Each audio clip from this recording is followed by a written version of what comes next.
नमस्कार दोस्तों, कैसे हो। आज हम पढ़ेंगे भारतीय संविधान और भारतीय संविधान में सेकंड ग्रेड का टॉपिक है डॉक्टर भीमराव अंबेडकर की भूमिका। तो आज हम पढ़ने जा रहे हैं डॉक्टर भीमराव अंबेडकर की भारतीय संविधान में भूमिका। तो अगर आप पहली बार वीडियो देख रहे हैं तो चैनल को सब्सक्राइब करें, वीडियो को लाइक करें और अपने दोस्तों के साथ भी शेयर करें। और इससे पहले हमने दो टॉपिक पढ़ चुके हैं, अधिनियम 1919 और अधिनियम 1935। और ये जो क्वेश्चन आपको स्क्रीन पे दिखाई दे रहे हैं, ये क्वेश्चन पहले आरपीएससी के द्वारा सेकंड ग्रेड में पूछे गए हैं। तो इन्हीं क्वेश्चनों के आधार पर ये नोट्स तैयार किए गए हैं। तो आप अगर पहली बार चैनल पर वीडियो देख रहे हैं तो चैनल को सब्सक्राइब करके बेल आइकन दबा लें, क्योंकि मेरा पूरा प्रयास है कि सेकंड ग्रेड का जीके का जो पोर्शन है उसका पूरा सिलेबस मैं यूट्यूब के माध्यम से करवाऊँ।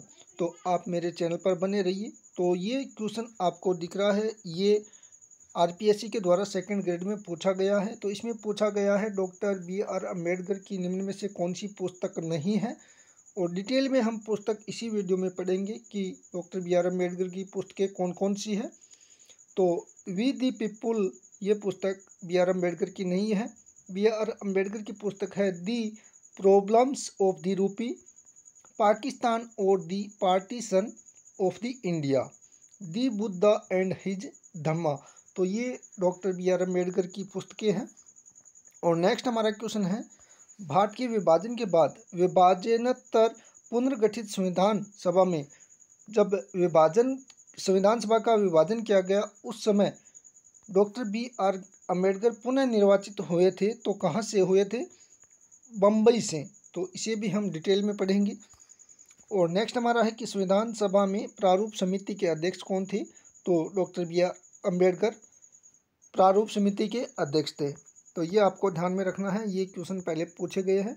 तो अब हम इस टॉपिक को स्टार्ट करते हैं, बी आर अम्बेडकर की भूमिका भारतीय संविधान में।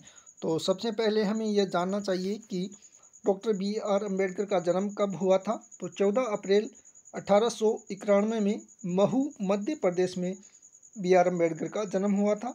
और उनका निधन 6 दिसंबर 1956 को दिल्ली में हुआ था। ये आपको ध्यान में रखना है। और उनको भारत रत्न दिया गया था 1990 में।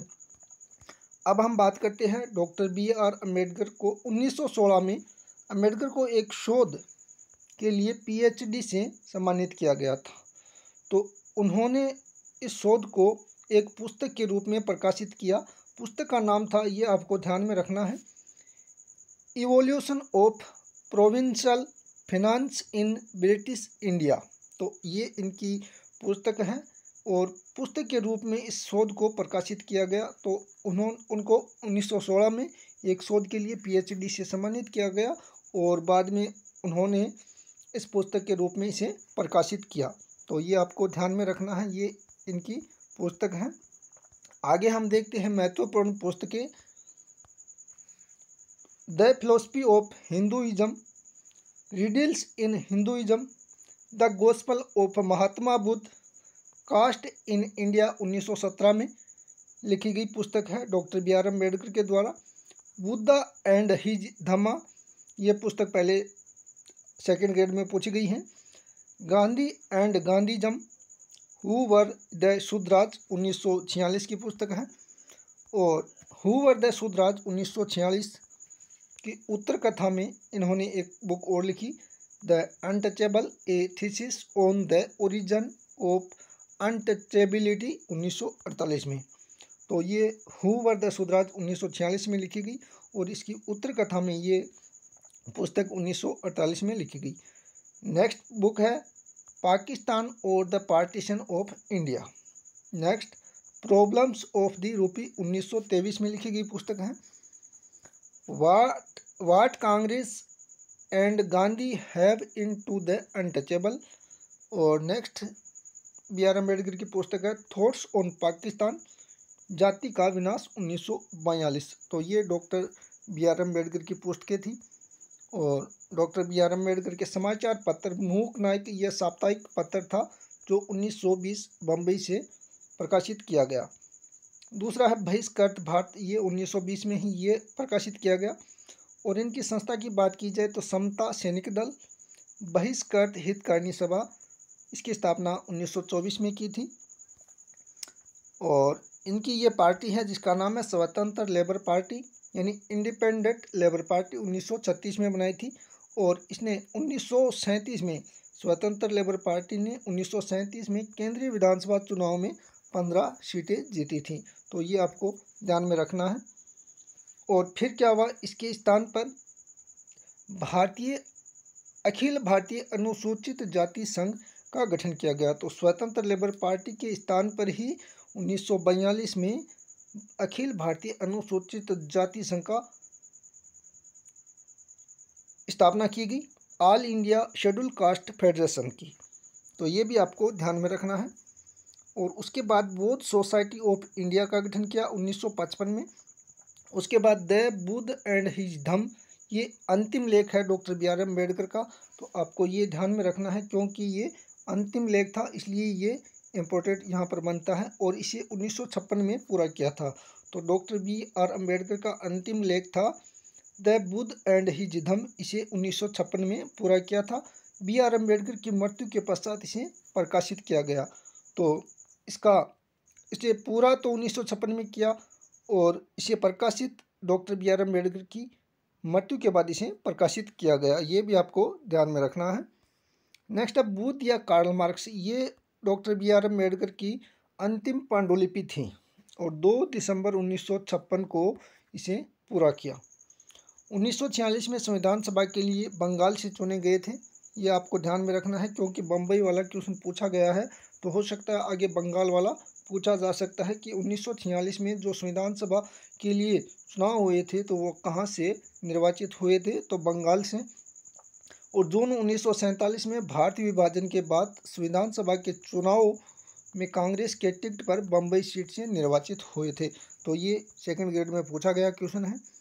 और ये क्वेश्चन मैंने यहाँ पर लिखा है प्रारूप समिति का पूरा नाम, तो आपको ये भी ध्यान में रखना चाहिए प्रारूप संविधान की समीक्षा समिति, ये प्रारूप समिति का पूरा नाम है। और नेक्स्ट हमारा बिंदु है 15 अगस्त 1947 को भारत की स्वतंत्रता के बाद डॉक्टर बी आर अम्बेडकर को देश का पहले कानून मंत्री के रूप में बनाया गया। तो पहले कानून मंत्री बनाए गए डॉक्टर बी आर अम्बेडकर को 15 अगस्त 1947 की स्वतंत्रता के बाद पहले कानून मंत्री डॉक्टर बी आर अम्बेडकर को बनाया गया। नेक्स्ट है 29 अगस्त 1947 को प्रारूप समिति के अध्यक्ष पद पर नियुक्त किया गया। और अब हम बात कर लेते हैं प्रारूप समिति के 7 सदस्य थे। तो प्रारूप समिति के बारे में कई बार क्वेश्चन पूछा जाता है, निम्न में से कौन प्रारूप समिति के सदस्य नहीं थे। तो डॉक्टर बी आर अम्बेडकर अध्यक्ष थे, अल्लादी कृष्णा स्वामी अय्यर ये इसके सदस्य थे, एन गोपाल स्वामी अयंगर, के एम मुंशी ये एकमात्र कांग्रेस के सदस्य थे। तो प्रारूप समिति में एकमात्र कांग्रेस के सदस्य कौन थे, के एम मुंशी। और उसके बाद है सैयद मोहम्मद सादुल्ला, बी एल मित्तर, डी पी खेतान। तो इनमें 2 सदस्य है वो बाद में चेंज किए गए। तो बी एल मित्तर ने त्यागपत्र दिया, तो इसके स्थान पर एन माधव राव को प्रारूप समिति का सदस्य बनाया गया। डी पी खेतान की यहाँ पर मृत्यु हो जाती है, तो इसके बाद टी टी कृष्णमाचार्य को प्रारूप समिति का सदस्य बनाया गया। ये प्रारूप समिति के जो सदस्य टी टी कृष्णमाचार्य ये भी कांग्रेस के थे, लेकिन पहले अगर बात की जाए तो के एम मुंशी ही एकमात्र कांग्रेस के सदस्य थे, लेकिन ये बाद में टी टी कृष्णमाचार्य भी कांग्रेस के सदस्य थे। अब हम बात करते हैं 141 दिनों तक प्रारूप समिति की बैठकें चली थी। और फिर हम देखते हैं डॉक्टर बी आर अम्बेडकर को भारतीय संविधान का जनक कहा जाता है, ये आप सबको पता है। अगला है 1951 में संसद में अपने हिंदू कोड बिल के मसौदे को रोके जाने के बाद बी आर अम्बेडकर ने मंत्रिमंडल से इस्तीफा दे दिया था। तो दोस्तों आप देख सकते हो 1951 में संसद में हिंदू कोड बिल के मसौदे को रोके जाने के बाद बी आर अम्बेडकर ने मंत्रिमंडल से इस्तीफा दे दिया था। तो ये आपको ध्यान में रखना है, कब दिया था, 1951 में, किस बिल के कारण, हिंदू कोड बिल के कारण। नेक्स्ट है डॉक्टर अम्बेडकर को मार्च 1952 में राज्यसभा के लिए नियुक्त किया गया था। और अब ये राज्यसभा के लिए नियुक्त किए गए थे मार्च 1952 में, और ये मृत्यु तक इस सदन के सदस्य रहे थे। तो डॉक्टर बी आर अम्बेडकर मार्च 1952 में राज्यसभा के लिए नियुक्त किए गए और मृत्यु तक इस सदन के सदस्य रहे थे। तो दोस्तों ये आज का हमारा टॉपिक था। इसमें जो इम्पोर्टेंट फैक्ट थे उस पर ये वीडियो मैंने बनाया है। तो आप चैनल को सब्सक्राइब करना और जल्द मैं अगला टॉपिक लेकर आने वाला हूँ। तब तक हमारे इस चैनल पर बने रहिए। धन्यवाद दोस्तों।